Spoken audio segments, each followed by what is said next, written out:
تو حضرت جبیر رضی اللہ عنہ فرماتے ہیں مجھے رسول اللہ صلی اللہ علیہ وسلم نے ایک عمل مرحمت فرمایا، وہ عمل پھر میں نے شروع کیا، اور پھر اس کے بعد جب بھی میں سفر کے لیے جاتا، تجارت کے لیے جاتا، اپنے کام کے لیے جاتا، تو اللہ تعالیٰ جاتے ہوئے بھی آسانی فرماتے، کام میں بھی آسانی ہوتی، اور واپسی پر میں سرخ روح لوٹتا، پھر کبھی میرے سر پہ قرضہ نہیں ہوتا تھا، اللہ تعالیٰ مجھے نفع عطا فرما دیتے۔ بسم اللہ الرحمن الرحیم، اللہم یا رحمان یا رحیم ویا ارحم الراحمین وصلی علی من ارسلتہ رحمت للعالمین۔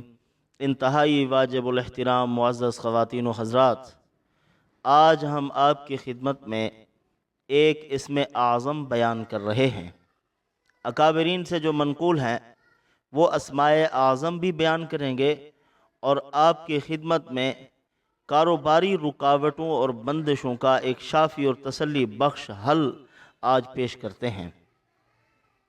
سب سے پہلے اسم اعظم، اللہ کا وہ نام جو عظیم نام ہے، جس کا ورد رکھنے سے آدمی کی زندگی کے تمام معاملات حل ہو سکتے ہیں۔ اللہ تعالیٰ کے فضل و کرم سے آج سب سے پہلے اسی کو بیان کرتے ہیں۔ حضرت سری سقطی رحمۃ اللہ علیہ فرماتے ہیں قبیلہ طے کے ایک بزرگ تھے یحییٰ رحمۃ اللہ علیہ کا ذکر کیا، اور اکثر بیشتر ان کا ذکر کیا کرتے تھے، یعنی اللہ نے جن کے اندر کمالات رکھے ہیں ان کے کمالات اور خوبیوں کو دوست جو ہوتے ہیں وہ آشکارا کرتے ہیں، لوگوں کے سامنے عیا کرتے ہیں، ظاہر کرتے ہیں، تو وہ اکثر بیشتر ان کا اچھا ذکر کرتے رہتے تھے۔ فرماتے بہت اللہ والے آدمی تھے، بڑے اللہ کے ولی، اور کمالات اور خوبیاں ان کے اندر بے شمار تھی۔ اب ان کی تعریف کرنے کے بعد فرمایا کہ وہ اللہ تعالیٰ سے دعا کیا کرتے تھے کہ اے پروردگار مجھے اپنا اسم اعظم عطا کر دیے، ایسا اسم اعظم جس کی برکت سے میں اپنے معاملات حل کر سکوں، میری زندگی آسان ہو جائے۔ تو وہ یہ دعا کیا کرتے تھے۔ تو فرماتے ہیں کہ ایک دن میں نے آسمان پہ ایک ستارہ چمکتا ہوا دیکھا، اور اس ستارے میں لکھا ہوا تھا اسم اعظم، خوب چمکا، اور اسی کے اندر اللہ کا مبارک نام۔ جب میں نے دیکھا تو میری دعائیں قبول ہو گئی، میں خوش ہو گیا کہ جو چیز اللہ تعالیٰ سے میں عرصہ دراز سے دعاؤں میں بڑی الحاح و زاری کے ساتھ مانگ رہا تھا، اللہ نے آج وہ میری پوری کر دی ہے، پروردگار عالم نے مجھے عطا فرما دی۔ وہ کیا تھا؟ آسمان کے ستارے میں جو دعا چمک رہی تھی، یا بدیع السماوات والارض یا ذا الجلال والاکرام، یا بدیع السماوات والارض یا ذا الجلال والاکرام، یہ نام مبارک میں نے دیکھا، پھر جب بھی پڑھا، جو بھی حاجت پیش آئی، جو بھی ضرورت پیش آئی، اللہ نے آسان کر دی، مسئلے آسان ہو گئے، زندگی آسان ہو گئی۔ اللہ تعالیٰ جس پر رحم و کرم کرتے ہیں اس کو اپنا اسم مبارک مرحمت فرما دیتے ہیں کہ یہ لو میرا نام، اور اس نام سے مجھے پکارتے رہو۔ اسی طرح حضرت امام ابن لہیہ رحمۃ اللہ علیہ نے بڑی زبردست بات لکھی، تفسیر ابن کثیر میں ہے کہ ملکہ بلقیس جب حضرت سلیمان علیہ السلام کے پاس آ رہی تھی، اس نے کہا چلو چلتے ہیں، وہاں ان کی شان و شوکت دیکھتے ہیں۔ ایک ایک منٹ کی خبر جنات حضرت سلیمان علیہ السلام تک پہنچا رہے تھے کہ وہ یہ کہہ رہی ہے، یہ سوچ رہی ہے اور آ رہی ہے، اس کے ارادے اور عزائم کیا ہیں وہ سب بتا رہے تھے۔ اس نے اپنے تخت کو 5 سے 7 کمروں میں مکفل کیا، اس کو بند کر کے رکھا، اور روانہ ہوئی حضرت سلیمان علیہ السلام کی طرف۔ تو حضرت سلیمان علیہ السلام کو خبر پہنچ گئی کہ وہ آ رہی ہیں۔ حضرت نے اسی وقت بات کی مجلس میں سے بیٹھے ہوئے لوگوں کے ساتھ کہ جلدی جلدی بتاؤ کہ کون یہ کام کرے گا۔ تو ایک جن کھڑا ہوا، اس نے کہا کہ یہ کام میں کروں گا۔ حضرت صبح کے وقت سے دوپہر کے ٹائم تک لوگوں کے فیصلے اور معاملات حل کرنے کے لیے بیٹھا کرتے تھے۔ کہا کہ حضرت آپ ابھی اسی مجلس میں بیٹھے ہوئے ہوں گے، مجلس برخاست نہیں ہوئی ہوگی، میں تخت پیش کر دوں گا۔ تو حضرت نے اس سے خدمت نہیں لی۔ پھر حضرت عائشہ رضی اللہ تعالی عنہا کی روایت ہے، وہ فرماتی ہیں رسول اللہ صلی اللہ علیہ وسلم فرمایا کرتے تھے کہ اسم اعظم آصف بن برقیہ کی جو دعا ہے وہی اسم اعظم ہے، اور اس اسم اعظم کے متعلق بیان کیا۔ وہ اسم اعظم کیا پڑھا تھا انہوں نے؟ یا الہنا و الہ کل شیء الہ واحدا لا الہ الا انت ایتینی بعرشہا۔ سلیمان علیہ السلام نے وہ کیوں منگوایا جلدی جلدی؟ فرمایا کہ جب وہ آ جائے گی یہاں، کلمہ پڑھ لے گی، ایمان لائے گی، پھر اس کے بعد اس کی چیزیں اٹھانا ہمارے لیے جائز نہیں ہوگا۔ اب تو اس کی چیز کو اٹھانا یہ مال غنیمت کے طور پر جائز ہے، تو بہرحال ہم اس کو پیش کر دیں گے، معجزہ ہو جائے گا، کلمہ پڑھ لے گی۔ اب انہوں نے فوراً سجدہ کیا اور یہی دعا مانگی۔ اور علماء نے لکھا ہے، عبداللہ ابن لہیہ رحمۃ اللہ علیہ نے تفسیر ابن کثیر میں ہے کہ انہوں نے کہا کہ انہوں نے یا ذوالجلال والاکرام پڑھا تھا۔ اور ایک قول یہ بھی ہے کہ حضرت سلیمان علیہ السلام کے سامنے جس نے کہا تھا کہ ابھی میں تخت منگواتا ہوں وہ خضر علیہ السلام تھے۔ آصف بن برقیہ کا قول بھی آتا ہے، حضرت خضر علیہ السلام کا قول بھی آتا ہے، اور یا ذوالجلال والاکرام کے الفاظ بھی آتے ہیں۔ اور بعض احباب نے اسی ایک اسم اعظم کے ساتھ یا ذوالجلال والاکرام کو جوڑا ہے آپس میں، یعنی شروع میں پڑھتے تھے یا ذوالجلال والاکرام یا الہنا و الہ کل شیء الہ واحدا لا الہ الا انت۔ انہوں نے کہا تھا ایتینی بعرشہا، اے اللہ اس کے تخت کو لے آئیے، اس کو میں ان کے سامنے پیش کرنا چاہتا ہوں۔ تو یا الہنا و الہ کل شیء الہ واحدا لا الہ الا انت ایتینی بعرشہا، جو آدمی بھی اس کو اپنے ورد اور وظیفہ میں رکھنا چاہتا ہے اس کو چاہیے کہ ایتینی بعرشہا کی جگہ پر ایتینی کہے کہ اے اللہ اس کو لے آئیے، اپنی حاجت کا ذکر کرے اور اس کو اپنے ورد میں رکھے۔ اللہ الصمد کے متعلق علماء کے کثیر اقوال ہیں کہ اللہ الصمد 101 مرتبہ پڑھنے کے بعد بندہ کہے اللہ الصمد خذ بیدی، اے پروردگار، اے بے نیاز میرے ہاتھ کو تھام لیجئے، میرے ہاتھ کو پکڑ لیجئے۔ اللہ جس کو پکڑ کے چلائے اس کو کون گرا سکتا ہے؟ تو اللہ الصمد 101 مرتبہ پڑھنا یہ بھی مجرب ہے۔ سید التابعین حضرت سعید ابن المسیب رحمت اللہ علیہ وہ فرماتے ہیں میں عرصہ دراز تک اللہ تعالیٰ سے دعا مانگتا رہا، روتا رہا، دعا مانگتا رہا کہ اے پروردگار مجھے وہ اسم اعظم عطا کر دیجئے جس کی برکت سے دنیا آخرت کے تمام مسائل حل ہو جاتے ہیں، تمام رکاوٹیں دور ہو جاتی ہیں، تمام پریشانیاں دور ہو جاتی ہیں۔ اے رب کریم مجھے عطا کر دیجئے۔ میں عرصہ دراز مانگ کر اللہ تعالیٰ کے سامنے بڑا الہا و زاری کیا۔ ایک دن میں نماز پڑھ رہا تھا اور دوران نماز ہاتف غیبی نے آواز دی کہ اے سعید ابن مسیب یہ اسم مبارک پڑھ لیجئے، یہ اللہ کا اسم مبارک اسم اعظم ہے، یہ پڑھ کر اللہ تعالیٰ سے دعا کیجئے۔ وہ کیا تھا؟ اللہم انی اسألک بأنک مالک، اللہم انی اسألک بأنک مالک وانت علی کل شیء قدیر وما تشاء من امری یکون۔ فرمایا یہ پڑھ لیجئے، یہی مبارک نام ہے اللہ کا، یہی اسم اعظم ہے۔ حضرت سعید ابن مسیب رحمۃ اللہ علیہ فرماتے ہیں میں اب اللہ کے اس نام کو زندگی بھر پڑھتا رہا، جس معاملے کے لیے پڑھا، جس کام کے لیے پڑھا، اللہ نے اس کام میں کامیابی سے نوازا۔ پروردگار عالم نے خوب سرفراز فرمایا اور سرخروئی نصیب فرمائی، اس میں ذلت سے بچا لیا اللہ تعالیٰ نے۔ یہ اللہ تعالیٰ کا نام ہے۔ اللہم انی اسألک بانک ملک وانت علی کل شیء قدیر وما تشاء من امری ما یکون۔ فرمایا کہ یہ اللہ کا نام ہے، یہ پڑھتے رہو اور اپنے معاملات آسان کرتے رہو۔ اسی طرح حضرت امام راضی رحمۃ اللہ علیہ نے لکھا ہے کہ امام زین العابدین رحمۃ اللہ علیہ وہ بھی اللہ تعالیٰ سے دعا مانگتے رہے کہ اے رب کریم ہمیں اپنا مبارک نام عطا کر دیجئے، ہمیں اس میں اعظم عطا فرما دیجئے۔ تو عرصہ دراز تک اللہ تعالیٰ سے دعا مانگتے رہے، پروردگار عالم نے ان کی دعا کو شرف قبولیت مرحمت فرمایا اور ان کو یہ اس میں مبارک مرحمت فرما دیا کہ خواب میں انہوں نے دیکھا تھا کہ کوئی ہے جو ان کو بتا رہا ہے کہ اللہ کا یہ نام اس میں اعظم ہے، اللہ اللہ اللہ لا الہ الا ہوا رب العرش العظیم، یہ اللہ کا اسم اعظم ہے۔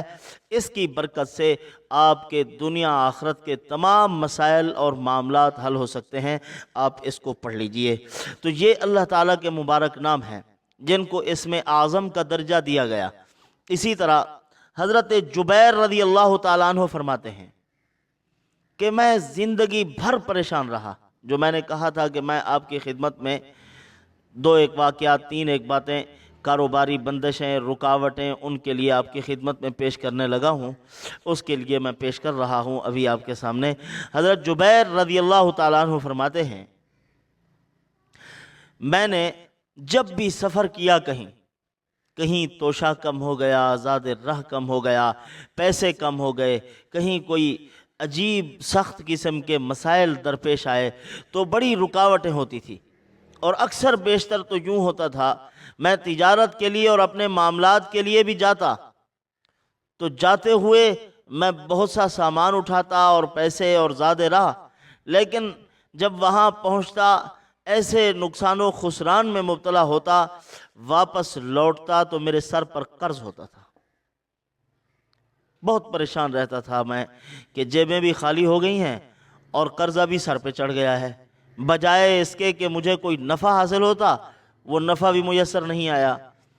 تو حضرت جبیر رضی اللہ عنہ فرماتے ہیں مجھے رسول اللہ صلی اللہ علیہ وسلم نے ایک عمل مرحمت فرمایا، وہ عمل پھر میں نے شروع کیا، اور پھر اس کے بعد جب بھی میں سفر کے لیے جاتا، تجارت کے لیے جاتا، اپنے کام کے لیے جاتا تو اللہ تعالیٰ جاتے ہوئے بھی آسانی فرماتے، کام میں بھی آسانی ہوتی، اور واپسی پر میں سرخ روح لوٹتا، پھر کبھی میرے سر پہ قرضہ نہیں ہوتا تھا، اللہ تعالیٰ مجھے نفع عطا فرما دیتے تھے، پھر پریشانیاں ختم ہو گئی۔ بڑے بڑے اکابرین، اولیاء، علماء، صلحاء نے اس کا تجربہ کیا ہے کہ جب بھی اس مبارک یعنی عمل کو کرتے ہیں اور سفر کے لیے جاتے ہیں، واپسی لوٹتے ہیں تو اللہ تعالیٰ ان کو سرخرو فرماتے ہیں، کامیابی بھی عطا فرماتے ہیں، اور پیسے بھی کم نہیں ہوتے۔ عام طور پر جو دینی سفر کرتے ہیں، دعوت و تبلیغ کا سفر ہے، دینی کام کے لیے کوئی کسی مدرسے کے سلسلے میں کہیں جانا ہے، یعنی جو دینی جو کام ہو سکتے ہیں ان تمام کے متعلق یہ عمل زبردست ہے۔ تو وہ مبارک عمل یہ ہے کہ 6 بسم اللہ کے ساتھ 5 صورتیں، 6 بسم اللہ کے ساتھ 5 صورتیں، ان کا اہتمام کرنا چاہیے۔ وہ کیا؟ بسم اللہ الرحمن الرحیم، قل یا ایھا الکافرون، اور بسم اللہ الرحمن الرحیم اذا جاء نصر اللہ والفتح، پوری صورت پڑھنی ہے۔ عام طور پر ہم ایک لفظ بولتے ہیں تو لوگ سمجھتے ہیں کہ صرف ایک لفظ ہی پڑھنا ہے، اذا جاء نصر اللہ والفتح، نہیں، پوری صورت۔ پھر اس کے بعد بسم اللہ الرحمن الرحیم، تبت یدا کو چھوڑ دینا ہے، قل هو اللہ احد، پھر بسم اللہ پڑھو، قل اعوذ برب الفلق، پھر بسم اللہ پڑھو، قل اعوذ برب الناس، پھر بسم اللہ پڑھ لو۔ سورۃ الناس پڑھنے کے بعد آخر میں ایک مرتبہ بسم اللہ، یہ 5 صورتیں 6 بسم اللہ کے ساتھ۔ ہمارے ایک بزرگ ہیں، وہ فرماتے ہیں میں نے اس کا بارہا تجربہ کیا ہے۔ ویسے رسول اللہ صلی اللہ علیہ وسلم صادق و مصدوق نبی ہیں اللہ کے، تو کامل یقین کے ساتھ ان کی باتوں کو پڑھنا چاہیے، کرنا چاہیے، اعمال کو وہاں تجربے کی نیت سے نہیں کرنا چاہیے۔ وہ فرماتے ہیں کہ میں نے بارہا اس کا تجربہ کیا، کبھی بھی نقصان و خسران میں مبتلا نہیں ہوا۔ اللہ تعالیٰ نے مجھے ہر قسم کے نقصان سے بچا لیا۔ کاروباری احباب جو رونا رو رہے ہیں، کاروبار بالکل کمزور پڑ گئے ہیں، اور کاروباری اعتبار سے، معاشی اعتبار سے لوگ دیوالیہ ہو چکے ہیں۔ ایک وقت میں وہ بہت بڑے مالدار تھے، پیسہ تھا، ذاتی وجاہت تھی، اور اب بیچارے غربت و افلاس میں مبتلا ہیں، بڑی پریشانی میں زندگی بیت رہی ہے۔ تو ان کو چاہیے کہ اپنے کاروبار کی طرف رخ کرتے ہوئے، اپنے بزنس کی طرف رخ کرتے ہوئے ان صورتوں کو، اس عمل کو کر لینا چاہیے۔ تو انشاءاللہ العزیز اللہ تعالیٰ سے امید ہے کہ پروردگار عالم کہیں گھاٹا نہیں آنے دیں گے، اس کو نقصان نہیں آئے گا۔ اللہ پاک کامیابی سے ہم کنار فرمائیں گے، جائے گا خیر و عافیت سے، واپس لوٹے گا، انشاءاللہ گھر بھرا ہوا ہوگا، بزنس مین بنے گا بڑا مضبوط۔ اور اسی طرح ایک اور عمل ہے جو حضرت علامہ دمیری رحمۃ اللہ علیہ نے حیات الحیوان میں لکھا ہے۔ فرمایا کہ جمعے کے دن، جمعے کی نماز کے بعد محمد رسول اللہ، احمد رسول اللہ ایک پرچی پر، ایک کاغذ پر 35 مرتبہ لکھ لے بندہ۔ 35 مرتبہ لکھنے کے بعد صبح کے وقت میں یا رات کو سونے کے وقت میں اس کاغذ کو باہر نکالے اور اس کے اوپر تقریباً 100 مرتبہ درود شریف پڑھے اس کاغذ کو دیکھ کر، پھر اس کو جیب میں رکھے۔ اللہ تعالیٰ بہت فوائد عطا کریں گے۔ اس کی مالی رکاوٹیں، کاروباری رکاوٹیں، گھریلو پریشانیاں اللہ تعالیٰ ساری کی ساری دور فرما دیں گے۔ یہ روزانہ پڑھتا رہے، روز مرہ کے اعتبار سے اس کو پڑھے۔ اسی طرح امام غزالی رحمۃ اللہ علیہ نے بھی لکھا ہے، فرمایا کہ جو آدمی یہ عمل کرتا ہے، یعنی محمد رسول اللہ، احمد رسول اللہ، اس کو لکھتا ہے اور لکھنے کے بعد پھر روزانہ اس کے اوپر پڑھتا رہتا ہے، امام غزالی رحمۃ اللہ علیہ کے بھی فرمان ہے، فرمایا کہ زندگی کا تجربہ ہے، اللہ پاک اس کو ہر قسم کے نقصان سے محفوظ کرتے ہیں۔ یعنی اس کاغذ کو پھر اپنی جیب میں رکھنا ہے، اور شام کے وقت یا صبح کے وقت میں اس کو دیکھ کر درود پاک پڑھنا ہے۔ اور امام غزالی رحمۃ اللہ علیہ فرما رہے ہیں، فرماتے ہیں کہ 41 فوائد اللہ پاک ایسے بندے کو عطا فرماتے ہیں۔ 41 فوائد، 41 فائدے مرحمت ہوتے ہیں۔ اور پھر فرمایا کہ 41 فوائد میں سے سب سے بڑا فائدہ یہ ہے، ایسے بندے کو خواب میں رسول اللہ صلی اللہ علیہ وسلم کی زیارت نصیب ہوتی ہے۔ آپ صلی اللہ علیہ وسلم کا چہرہ انور، چہرہ مبارک دیکھنا نصیب ہو جاتا ہے۔ ورنہ ہم تو یہ کہتے ہیں کہ ہماری اوقات کیا ہے کہ ہم اتنی بڑا سوال کریں کہ ہم حضور صلی اللہ علیہ وسلم کو دیکھنا ہے۔ ہم بہت مجرم ہیں، گناہگار ہیں، اللہ فضل فرما دے تو بہرحال مانگنا چاہیے، طلب ہے، تڑپ ہے۔ تو فرمایا سب سے بڑا فائدہ یہی نصیب ہوگا کہ رسول اللہ صلی اللہ علیہ وسلم کی زیارت نصیب ہوگی۔ اور پھر 41 فوائد انہوں نے بیان فرمائے کہ مالی رکاوٹیں ختم ہو جائیں گی، بندشیں ختم ہو جائیں گی، اور اسی طرح جس کی شادی نہیں ہوئی اس کی شادی کے مالو اللہ پاک اسباب پیدا فرما دیں گے، اور اسی طرح جو غریب اور مفلس ہے اس کے گھر کو اللہ پاک بھر دیں گے۔ اس طرح کے 41 فوائد حضرت نے لکھے ہیں۔ تو یہ میں نے آخر میں جو بیان فرمائے ہیں، یہ اوپر اسم اعظم کا ذکر ہے، اور نیچے جو میں نے آپ کے سامنے ابھی بیان کیے ہیں، یہ آپ صلی اللہ علیہ وسلم پر درود پاک بھی ہے، حضور کے بتلائے ہوئے اعمال ہیں۔